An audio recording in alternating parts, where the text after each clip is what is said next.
सभी विद्यार्थियों को मेरा नमस्कार। तो देखिए बालकों, जिस बात का हमको इंतज़ार था वह माध्यमिक शिक्षा बोर्ड ने पाठ्यक्रम जारी करके और वह इंतज़ार हमारा पूर्ण कर दिया, क्योंकि जब तक हमारे सामने लक्ष्य नहीं आता है पढ़ाई में कुछ ज़्यादा आनंद की अनुभूति नहीं होती है, और लक्ष्य हमारे पास है तो हमको ये निश्चित हो जाता है कि हमको पढ़ना क्या है। तो आज इस भाग में आपको मैं बताऊंगा माध्यमिक शिक्षा बोर्ड ने जो पाठ्यक्रम जारी किया कक्षा 10वीं का, उस पाठ्यक्रम की बिंदुवार विश्लेषण आपके समक्ष रखूंगा कि किस प्रकार आपको पढ़ना है और क्या क्या बिंदु आपके परीक्षा में आने वाले हैं। तो सर्वप्रथम उसकी जानकारी की सोर्स में सामान्य रूप में बताता हूँ कि आपका जो पेपर है वह 3 घंटे और 15 मिनट का होने वाला है, और 80 नंबर का सैद्धांतिक पेपर होता है तथा 20 नंबर सत्रांक के जाते हैं। तो 80 और 20 कुल हो गए 100 नंबर, 20 नंबर सत्रांक के। अब इसके अलावा आपके अपठित बोध जिसमें गद्यांश और पद्यांश दोनों आते हैं, वह आते हैं 10 नंबर के। 10 नंबर की अपठित बोध, रचना जिसके अंदर निबंध, प्रार्थना पत्र, इस तरह के बिंदु ये रचना के अंतर्गत आते हैं, और यह 14 नंबर के आपको मिलेंगे। व्याकरण के जो बिंदु है वह आपको इस वर्ष 10 अंक के मिलने वाले हैं। और आप जानते हैं कि हमारी जो पाठ्य पुस्तक है इस वर्ष 2 पाठ्य पुस्तक चलेगी, क्षितिज भाग 2, क्योंकि क्षितिज भाग 1 हमने 9th क्लास में पढ़ ली थी, और कृतिका भाग 2, तो कृतिका भाग 1 हमने 9th क्लास में पढ़ लिया। तो कुल मिलाकर 2 किताबें हमारी चली, क्षितिज और कृतिका। तो इन दोनों का हमको अध्ययन करना है। क्षितिज जो पुस्तक है ये 36 अंक की रहने वाली है, और कृतिका ये 10 अंक की रहेगी। अब हम पढ़ते हैं कि किस प्रकार प्रश्न हमारे पूछे जाएंगे। तो पहला जो प्रश्न हमारे समक्ष आएगा वह आएगा अपठित गद्यांश का। अपठित गद्यांश, गद्यांश थोड़ा सा बड़ा रहेगा, लगभग 250-300 शब्दों के आसपास वो गद्यांश रहता है, और उसमें से हमको 5 नंबर के प्रश्न पूछेंगे। 5 प्रश्न, 5 प्रश्नों के 1-1 नंबर का उत्तर देना है हमको, और अपठित गद्यांश से संबंधित वो उत्तर देने। इसी प्रकार अपठित पद्यांश भी पूछेंगे, और उसमें से भी 5 अंक के प्रश्न पूछे जाएंगे। 1-1 नंबर के 5 अंक के प्रश्न पूछे जाएंगे।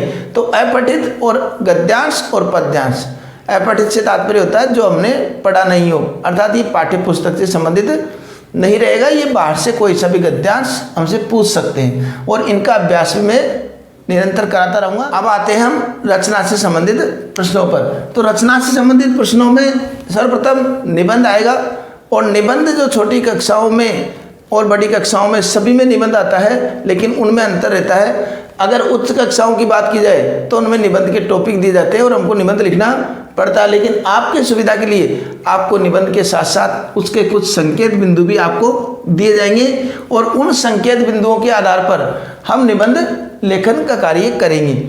और निबंध हमारा लगभग 300 शब्दों का होना चाहिए, और इसके साथ साथ ये निबंध का जो प्रश्न है ये हमारे कितने अंक का आएगा, 6 अंक का ये आने वाला है। 6 अंक का निबंध आएगा। अब बात आती है पत्र लेखन। पत्र लेखन में हमारे दोनों तरह के पत्र आ सकते हैं, औपचारिक और अनौपचारिक। औपचारिक और अनौपचारिक मैंने बताया था जब पत्र का भाग अध्ययन कराया था। तो औपचारिकता मतलब जिसमें सेवा में श्रीमान इस प्रकार की बातें लिख करके हम कुछ पत्र लिखते हैं, तो औपचारिक की श्रेणी में आता है।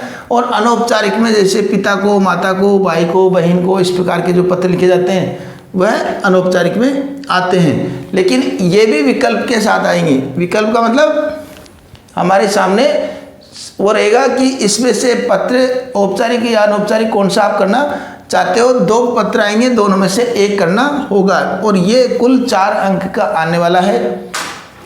अब देखिए आगे। अब ये इस बार जो हमारे पाठ्यक्रम में नई चीज़ जोड़ी है, विषय से संबंधित विज्ञापन। ये एक विज्ञापन हमको तैयार करना है, और वह विज्ञापन लेखन किस प्रकार करना है उसकी तो मैं सारी रूपरेखा का भाग आपके सामने बना दूंगा, और ज़रूरत पड़ी तो लाइव क्लास के माध्यम से भी इसको समझा दूंगा। ये कुल आएगा 4 अंक का। ये नया बिंदु जुड़ा है इस बार 10वीं में। अब व्याकरण की तरफ आते हैं। व्याकरण में पद परिचय जिसके भागों का आपने अभी अध्ययन किया था, मैंने बताया था, और सभी भागों का तुमने अध्ययन किया, उन सभी भागों को इसमें 4 अंक के वो प्रश्न आएंगे। लगभग मैंने 8 भाग बनाए और 8 भागों को आपको तैयार करना है, जिसमें संज्ञा, सर्वनाम, क्रिया, ये विशेषण, इस प्रकार 4 तो ये हो गए। और अगले जो अविकारी के जो भेद बताए थे उसमें वो अविकारी के जो भेद है वह भी हमको तैयार करना है, अव्यय शब्द वो भी तैयार करना है। कुल मिलाकर ये पद परिचय के संपूर्ण भाग आपको तैयार करना है। अगर आप पढ़ने से वंचित है तो मैं आई बटन पर उनका लिंक दे दूंगा, वहाँ जा करके भी आप पढ़ सकते हैं। अब बात आती है उपसर्ग और प्रत्यय। उपसर्ग और प्रत्यय भी इस वर्ष हमारी परीक्षा में आने वाला है और ये 2 अंक का आएगा, इसकी भी हमको ध्यान रखनी है। और इस वर्ष एक टॉपिक और जोड़ दिया है, संधि। ये संधि की भी तैयारी हमको करनी है। संधि के साथ साथ समास, उसका भी हमको अध्ययन करना है। इनके 2 अंक की क्योंकि प्रश्न पूछे जाएंगे, तो संधि और समास भी हमको पढ़ने हैं। मुहावरे व लोकोक्तियाँ। मुहावरे और लोकोक्तियों में एक चीज़ जोड़ दी है कि हमारे जो भी मुहावरे और लोकोक्ति पूछी जाएगी वह पाठ्य पुस्तक के आधार पर पूछी जाएगी। जो पाठ्य पुस्तक के पाठ हम पढ़ेंगे उसमें से जो भी लोकोक्ति और मुहावरे के जो प्रश्न आते हैं, उन लोकोक्ति और मुहावरे से संबंधित कोई बातें आ जाती है पाठ के अंदर, तो उन लोकोक्तियों को हमको याद रखना है, मुहावरों को याद रखना है। तो पाठ्य पुस्तक के आधार पर ही लोकोक्ति और मुहावरे पूछे जाएंगे। अब पाठ्य पुस्तक से संबंधित ये तो हो गए, अन्य भाग से संबंधित पाठ्य पुस्तक के अलावा जो प्रश्न पूछेंगे उनकी जानकारी हो गई। अब पाठ्य पुस्तक में से क्या पूछेंगे? पाठ्य पुस्तक में से पूछेंगे एक तो सप्रसंग व्याख्या, अपठित, गद्यांश, पद्यांश तो हमने देख लिए। अब सप्रसंग व्याख्या हमको गद्यांश भाग की भी करनी है, जिसके अंतर्गत हमारे गद्यांश के जैसे बाल गोविंद भगत, नेताजी का चश्मा, स्त्री शिक्षा विरोधी, कुतर्क खंडन, इस तरह के जो पाठ आते हैं उनमें से कोई एक व्याख्या पूछेंगे सप्रसंग। और सप्रसंग व्याख्या किस प्रकार लिखते हैं वो हर भाग में मैं बताता ही हूँ, उनको भी आप लिखने का तरीका सीखिए। तो सप्रसंग व्याख्या जो है वो 6 अंक की पूछी जाएगी गद्यांश भाग की। और इसी प्रकार पद्यांश की सप्रसंग व्याख्या भी 6 अंक की पूछी जाएगी। कुल मिला के 12 अंक के प्रश्न सप्रसंग व्याख्या, गद्यांश और पद्यांश की मिलाकर के होते हैं। अब इसके अलावा जो प्रश्न आते हैं उसमें लघुत्रात्मक, अतिलघुत्रात्मक, बहुविकल्पी और निबंधात्मक, इन सब प्रश्नों को भी उन पाठ्य पुस्तकों से पूछा जाएगा, उनकी भी हमको तैयारी करनी है।